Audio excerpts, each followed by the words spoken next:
Y'all, it's the last week of ICAD, and that's only 5 cards actually. And this is my quick review of how I interpreted the prompts and what I made. So on day 57, the prompts were pine cone and villainous, which I believe is a made up word from Nina. And I decided I just was going to collage and then stick on a bunch of fabric, basically collage some fabric using, I use both my sewing machine and some embroidery floss. So I picked up a bunch of scraps, stuck a few down with my sewing machine, and then came in with a combination of, I think this is some crochet thread along with embroidery floss, all from my pin cushion. I didn't go get anything new, just stuff that was already on a needle in my pin cushion. I made it super easy on myself and really had a good time. I can't wait to make another one of these because it was a lot of fun. So I did use the sentiment. I used some of the Tim Holtz Small Talk stickers along with a little bit of black construction paper to really make that stand out on all of that fabric. If you want to learn more about ICAD, unfortunately the challenge has ended for this year, but I will direct you in the description box below to both Tammy and Nina who have more information on it. In addition, if you want to see the full videos of these cards, you can still do that over on my Patreon, becoming one of the Crafty Paper tier subscribers. So, day 58, the prompts are horizon and canvas. So I took some canvas sheets, these are from the Dollar Tree, and altered them with some rusty effects and stencils, and then created a horizon line on my card on top of some collage using 2 different shades of like this aqua sea glass color. So I put one color that was kind of this is some of the watercolor gels paint, so it's a little more transparent than the other paint that I'm going to put at the top. And you can see I'm just using a credit card to apply that. Actually, it's a room key card to apply those.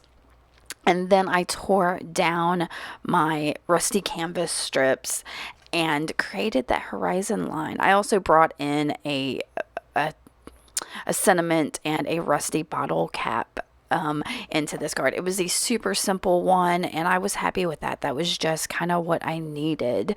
And it still had both of the prompts on there, so that was kind of awesome.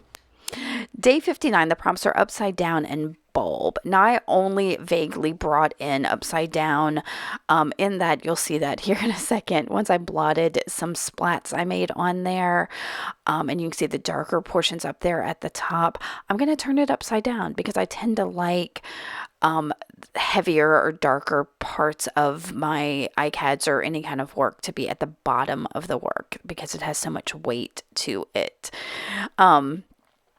So this one I had a little fun playing with. This was a bingo dauber from the Dollar Tree, so it was super water soluble.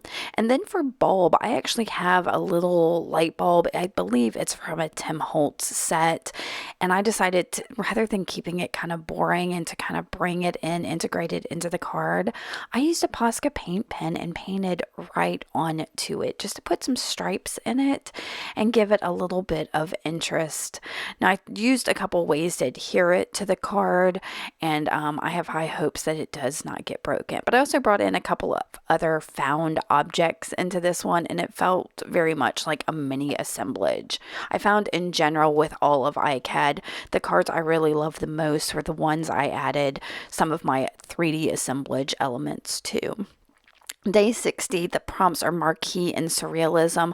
I didn't use either one of them. Again, I just wanted to play, so I did some collage, altered that, added some things, and then for some reason felt like I needed to add this neon pink paint. And I started by just putting these I don't know, mark making splooshes on the card, but they eventually turned into flowers.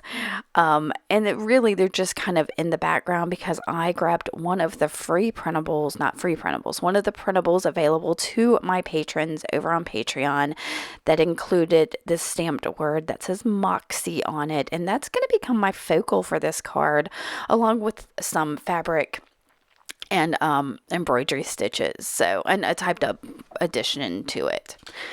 So that was card 60. For card 61, the last one of this challenge, I used both prompts.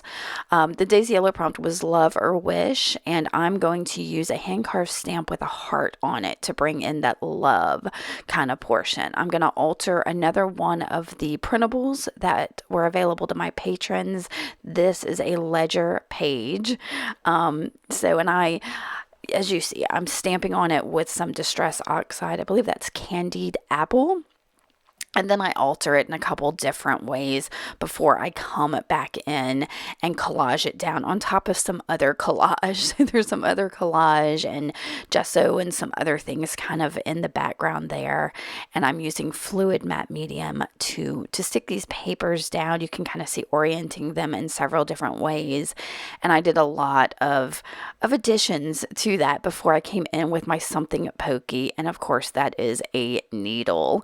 And I'm sticking it down a button at first with some scraps and lace, another bit, and then I use the embroidery floss that's on there to do a bit of mark making in itself. So I'm gonna just put some seed stitches around on there and then finish up this card.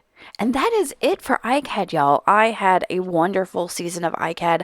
I really learned a lot about what I enjoy making, what in products I like to see, what elements I like in my cards. And I hope that if you've seen these little snippets that you get inspired to try something yourself and explore. The index card format is a lot of fun because it's not precious. It gives you a lot of room for experimentation. All right, guys, I hope you go out and experiment with your creativity today and let me know if you have any questions. Thanks so much for watching, and I will see y'all later. Bye.